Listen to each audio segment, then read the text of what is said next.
Welcome back to my YouTube channel and my video for today. Ituturo ko sa inyo guys kung paano gumawa ng spring roll wrapper. So, mayroon lang akong napakasimpleng wrapper ng lumpia. Itong 250 grams na flour. And then, itong salt, 1 teaspoon. And then, itong water na 100 ml. So, ito lang yung ating mga sangkap. So, ang gagawin nating lumpia wrapper for only these ingredients. So, napakadali lang to guys. Kaya, keep on watching. So, syempre, meron tayong bowl. Dito natin siya i-mix. So, okay. Let's start! Okay guys, syempre, ito na-shift ko na tong flour guys eh. Kaya, hindi ko na siya isa-shift. Niready ko na siya talaga.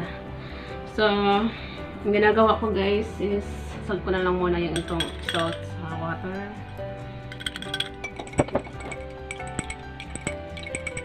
Then, ito ko siya ilagay sa naubusan. Ayan, ihalo na natin.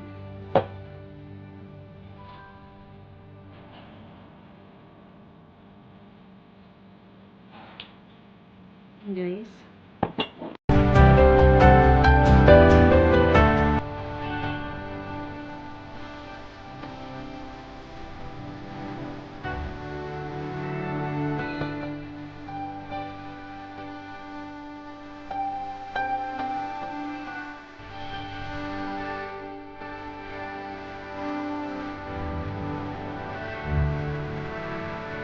Rest muna natin siya sa ref ng para magiging smooth siya. Yan. Rest muna natin siya sa ilagay natin siya dito. Ilagay natin ng cling wrap. Tapos ilagay natin siya sa ref muna guys ng kahit 30 minutes. Okay na siya. Okay guys, it's already 30 minutes. So medyo malamig-lamig siya. Kunti. So, ayan siya. So, ayan na natin ulit. Ayan, medyo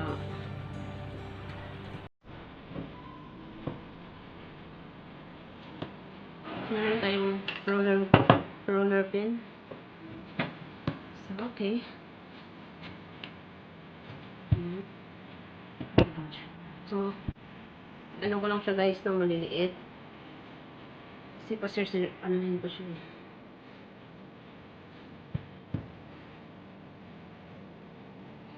Mga ganito dito. Tama na siya. Ayan. Start pa natin. Ang hirap.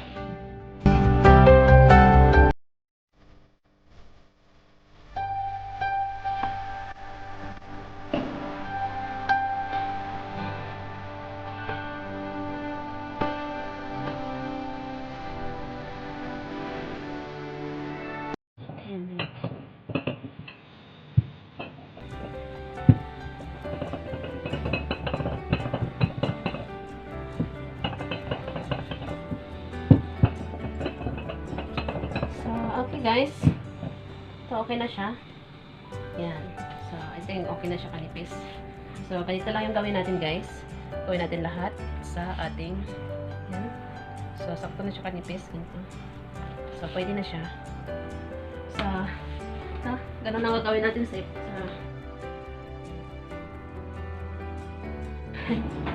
right guys, natapos ko na siya. And ito na yung ating lumpia wrapper. So, hindi nga lang siya masyadong hindi ko na siya tinitrim guys. So, ganito lang siya.